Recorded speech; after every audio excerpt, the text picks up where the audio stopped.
Voici les acteurs qui étaient au cœur de la série Les Bobo Diouf qui nous ont quittés. Le cinéma africain a commencé à faire ses preuves il y a plusieurs années, laissant se succéder sur sa scène des acteurs talentueux dotés d'une facilité à transmettre des émotions et des réalités de leur vie quotidienne du Burkina à la Côte d'Ivoire, en passant par le Cameroun. On peut citer plusieurs séries télévisées qui ont animé les écrans et égayé des familles entières qui chaque soir prenaient un heureux plaisir à se mouvoir sur la scène dans cette vidéo. Je vais vous présenter les différents acteurs de la série Les Bobo Diouf qui malheureusement ne sont plus en l'an 2024. Mais avant, j'aimerais d'abord vous inviter à vous abonner et à cliquer sur la cloche de notification pour ne pas rater mes prochaines vidéos. Les Bobo Diouf est une série télévisée humoristique écrite et réalisée par Patrick Martinet, avec plus de 150 épisodes. Le Bobo Diouf a été produit de 2000 à 2015 diffusé par l'agence française de coopération média en abrégé CFI TV5 la RTBF, et plusieurs chaînes africaines. La série était l'une ou sinon la plus suivie en Afrique francophone. Les Bobo Diouf sont les aventures de Siriki, de son vrai nom Frédéric Soré et de Suké, de son vrai nom Mahamadou Tiendra Beogo, qui reprennent à travers le sketch humoristique les problèmes rencontrés par la plupart des Burkinabés, dans la vie de tous les jours, la misère, les petits boulots, les joies, les peines qui meublent la vie au quotidien du Burkinabé lambda. Ils sont traités de manière satirique et harante. Parmi les personnages récurrentes, on peut compter Fati, de son vrai nom Pauline Ouattara, Maï de son vrai nom Memuna Dembélé ou de son vrai nom Zainabou Ramba, Salif de son vrai nom Adama Changre Beogo, ou encore Tanti Awa de son vrai nom Martine Kam, pour ne citer que cela. Elle est considérée comme la série télévisée la plus regardée en Afrique francophone.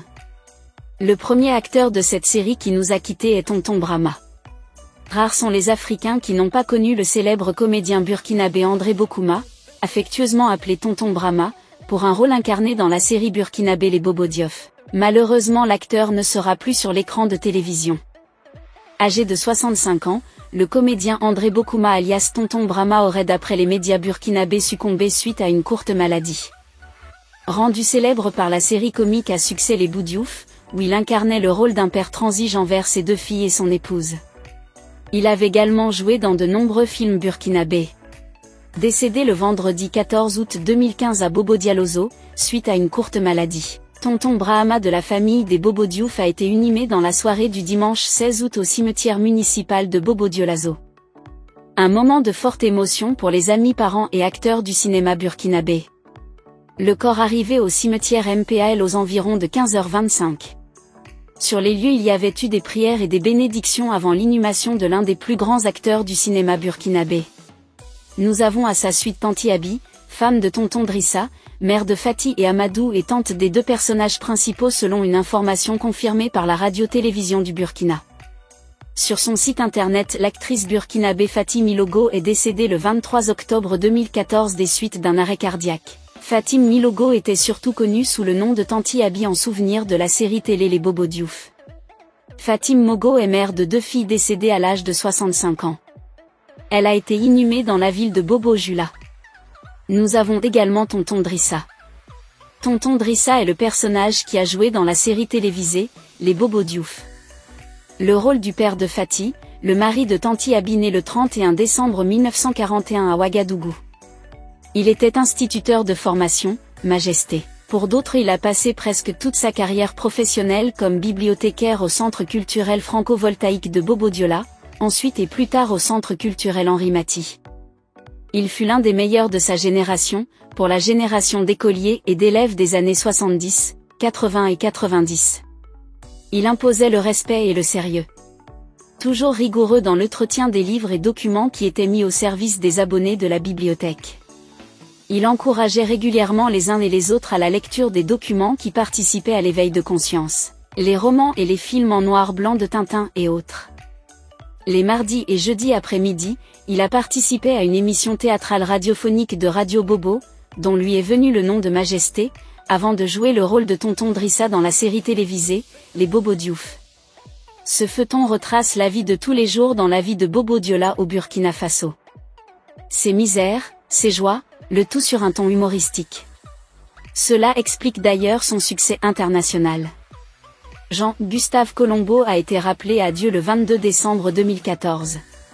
Quand on parle d'acteurs d'une série généralement, le public ne voit que ceux qui sont au devant de la scène en oubliant qu'il y a toute une équipe derrière la scène qui a rendu tout ce travail possible. Nous avons par exemple le réalisateur de cette série qui fait partie des personnes qui nous ont quittés. Le réalisateur français Patrick Martinet, créateur de la célèbre série burkinabé humoristique Les Bobos Diouf, s'est éteint auprès de sa famille à Vulben en Haine-Savoir en France dans la nuit du 23 au 24 mars 2020, des suites d'une longue maladie. Il avait 66 ans. Siriki est le petit frère de l'ami de Souké, un artiste musicien burkinabé. Leur première rencontre de travail était dans le royaume d'Abou, et chaque fois que Siriki venait sur le plateau, il somnolait et Souké l'ennuyait à travers des taquineries. Ils réagissaient, et ils se disaient des choses qui faisaient tellement rire leur entourage.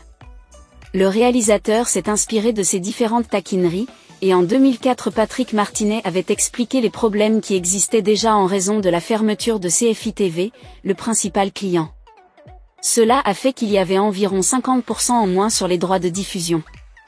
Il fallait donc un effort pour trouver un système qui permettrait de redémarrer. Avant c'était des petites histoires, des faits divers de tous les jours, et un épisode correspondait à un des faits quotidiens, à une de ces petites histoires. Après, par contre, c'est devenu un feuilleton avec 2 fois 20 épisodes dans l'année. Cette série raconte la vie de tous les jours, dans une ville burkinabé Bobo Dioula. Ses misères, ses joies, le tout sur un ton humoristique. Le générique musical a été créé par le musicien suisse Gilbert Grosjean, qui a énormément contribué au succès de la série. Si ça vous a plu, cliquez sur j'aime et partagez. Mais n'oubliez pas de vous abonner et de cliquer sur la cloche de notification pour ne pas rater mes prochaines vidéos.